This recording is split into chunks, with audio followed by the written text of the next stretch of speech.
Bonjour à tous et bienvenue à un nouveau petit vidéo qui vous présente les jeux qui s'ajoutent à ma collection personnelle. Et puis on va ouvrir ça avec un petit peu des pièces d'histoire. Donc Atari 2600 bien sûr. Mon ami Jonathan Brochu m'a écrit en privé, Johnny Gretis qui s'appelle. Il m'a écrit en privé pour me dire qu'il vendait des systèmes de sa collection. Je regarde ça. Il y avait de l'Atari. Puis, il y avait du bel Atari en boîte comme ceci. Donc, ça ici, vous voyez, ce jeu-là, Combat, qui est le classique d'Atari, il s'ouvre comme un livre, comme ça. Ici, j'ai acheté Combat, j'ai acheté Street Racer, qui s'ouvre comme un livre, comme ça. Et puis, Air Sea Battle. Donc, c'est quoi ça, ces pochettes-là qui s'ouvrent comme un livre? Vous voyez comment l'impression est de qualité, là, c'est illustré, c'est riche, ça coûte cher. Ben, en 1977, quand l'Atari 2600 a été lancé, ils ont lancé 9 jeux. Il y a eu 9 jeux de lancement, dans le fond. Et puis, c'était des 9 jeux qui sont emballés comme ceci. Avec une pochette qui ouvre, carton de qualité et tout et tout. Et puis, on peut voir, il y a aussi sur la cartouche un numéro, qui est un nom de code dans le fond à l'interne, et puis tous les jeux qu'il y a sur chacune des petites cassettes comme ça. Donc ça, c'est les launch titles qu'Atari 2600 a eu en 1977. Il y en a 9 au total, avec les 3 que j'ai achetés à Joe Brochu. Il m'en manque... il m'en manque 5. C'est pas facile à trouver, c'est très vieux, et puis c'est très difficile aussi à trouver dans cet état-là. Et puis, ils n'ont pas fait ça pendant longtemps. Ils l'ont fait pendant juste un an. Et puis ensuite, Atari ont switché pour une boîte là, en carton qui ouvre sur le dessus, comme ça, qu'on connaît tous. Donc, version launch title, puis version par la suite là, plus générique. C'est des systèmes très, très cool à avoir, ça. Moi, personnellement, j'aimerais beaucoup avoir toutes les 9. Je vais continuer mes recherches. C'est un side quest. Je vais pas fou avec ça non plus. Je surveille pas eBay, mais quand ça se présente, c'est sûr et certain que si le prix est bon, j'achète ça parce que je trouve ça absolument magnifique à posséder. Juste pour finir, avec l'Atari 2600, j'ai aussi acheté à Joe un des meilleurs jeux de la console. Je l'avais déjà, en fait. Frostbite d'Activision. J'avais besoin d'un upgrade, donc sa copie est très, très, très jolie. Là. Donc, la mienne était maganée un petit peu. Ça va aller sur mes belles tablettes. C'est un beau upgrade. Je recommande ce jeu-là à tout le monde. Ceux qui se demandent quoi jouer sur Atari 2600, là, c'est un jeu très accompli, très complet, très, très, très plaisant. Allez voir du gameplay sur YouTube. Il y a eu une vente de jeux chez Arcade Montréal dernièrement. Fait que je vais vous montrer ce que j'ai ramené de là. One au PlayStation 1, qui était un jeu... Excusez, je me gratte le nez depuis tantôt. Il y a de quoi dans l'air. One, qui est un jeu de PlayStation 1, et c'est rare que j'achète du PS1 parce qu'il n'y a pas grand-chose que je recherche là-dessus, mais celui-là, je le recherchais parce que Bruno Georget, le gars de Monsieur Net, m'avait prêté sa PSP Go à l'époque, et puis ceci était téléchargé dedans. Et puis je trouvais ça intéressant. J'ai pas joué longtemps, là, mais c'est comme on se sauvait d'une explosion, ça brassait, il y avait des affaires qui se passent. Fait que Carl Robert a aussi écouté Bruno, il a acheté ça, il a trouvé que c'était de la merde.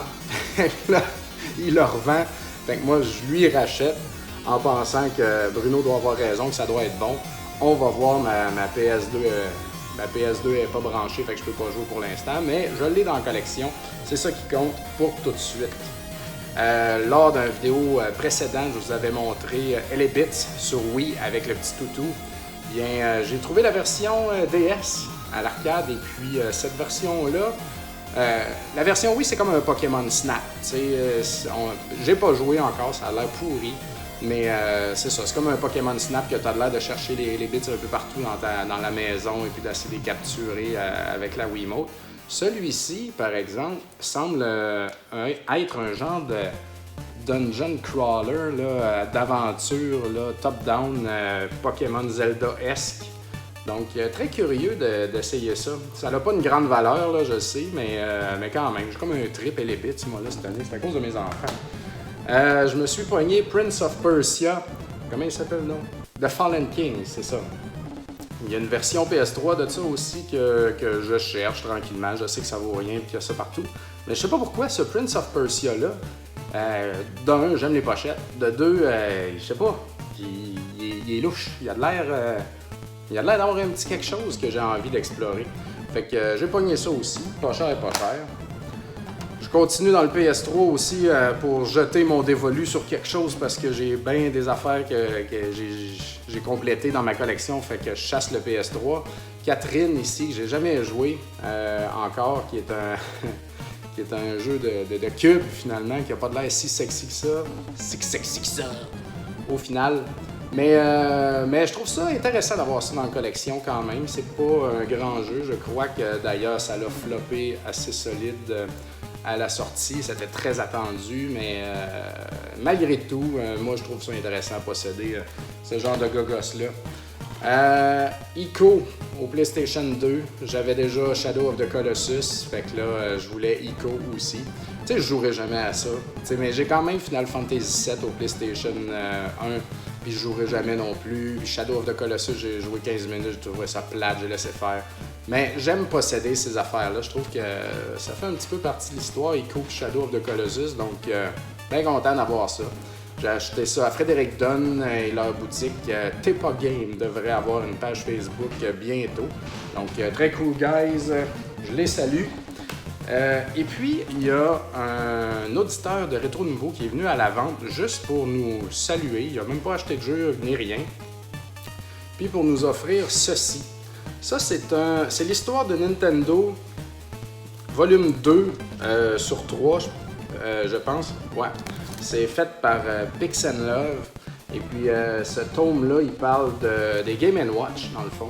Fait que c'est un beau livre, avec une belle protection, là. Tu sais que ça va pas briser, cette affaire-là. Et puis, c'est bien imprimé, il y a beaucoup d'informations. C'est un très bel objet, dans le fond. Puis, moi, quand je vais avoir l'espace, j'aimerais tout regrouper mes publications sur les jeux vidéo, tous les livres sur les jeux vidéo que j'ai, parce que j'en achète de temps en temps. Fait que je vais mettre ça avec.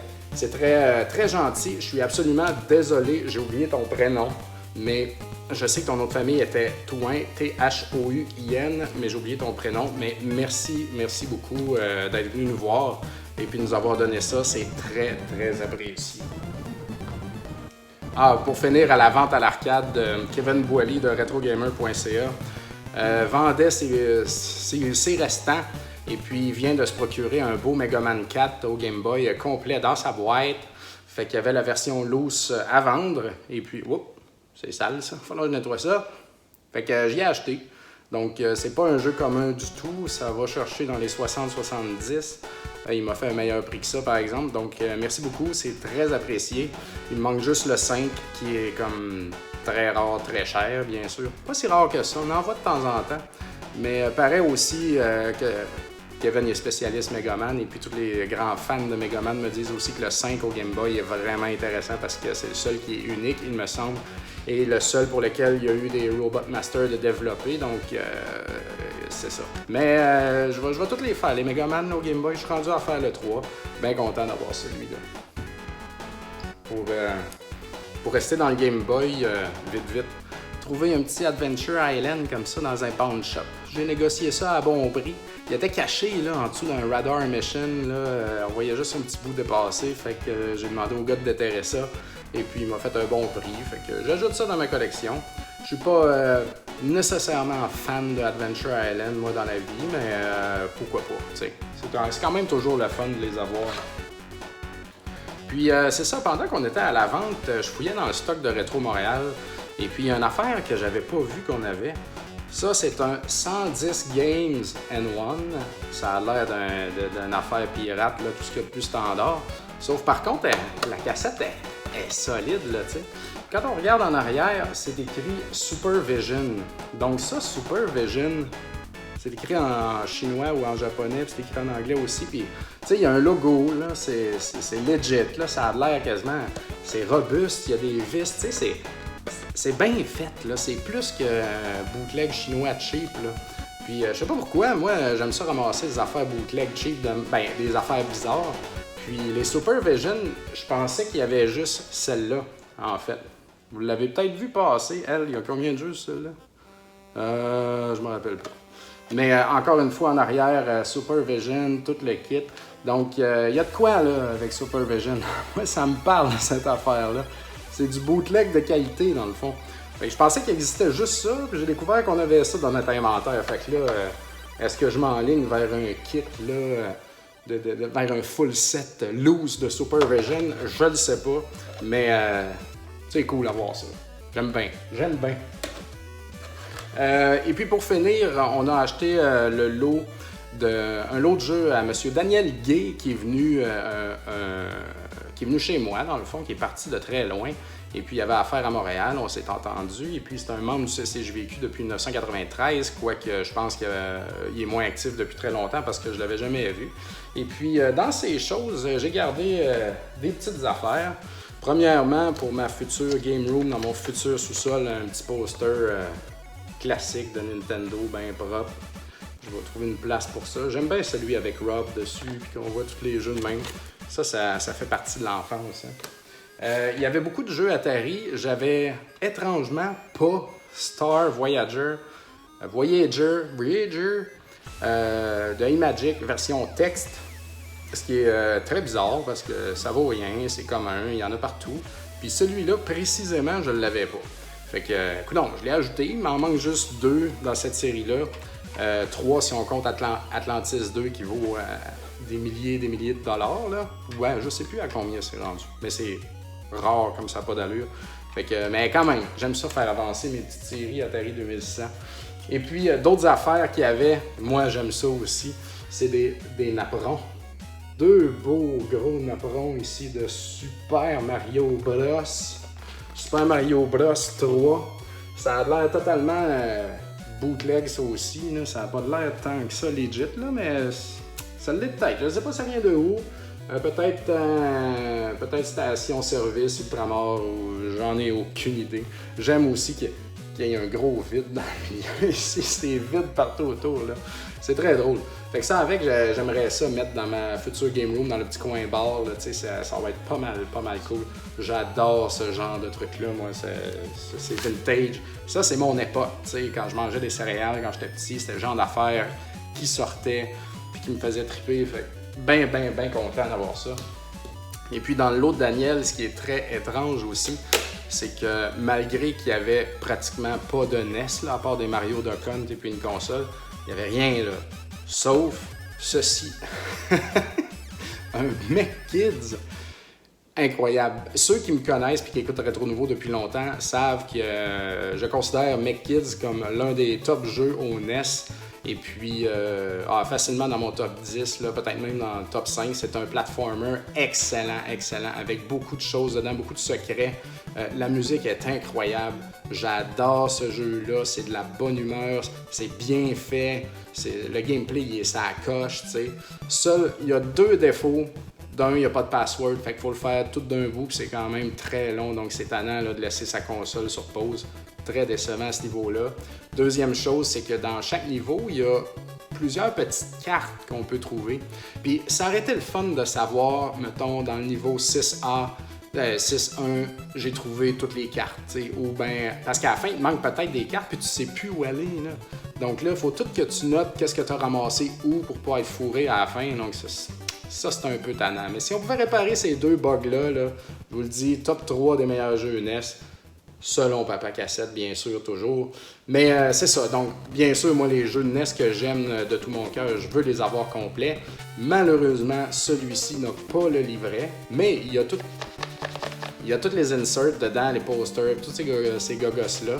Donc, j'étais bien content malgré tout. Et puis, bonne nouvelle, j'ai commandé un livret sur eBay. Il y en avait un, j'ai bidé là-dessus, puis j'ai gagné ça.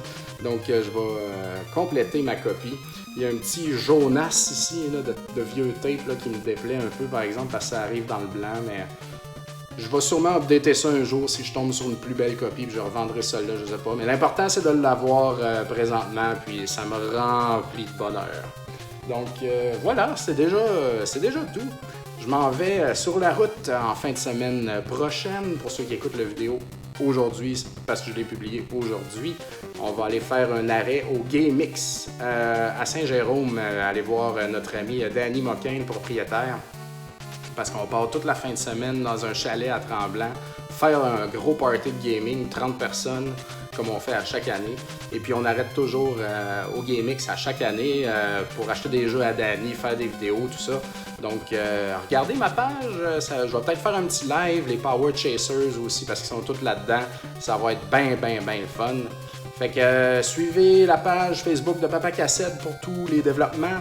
Rétro MTL pour les jeux vidéo à vendre. Rétro Nouveau pour un excellent podcast qui roule depuis 2011 sur les jeux vidéo de toutes les générations. Et puis allez chez Arcade Montréal prendre la boisson. À bientôt!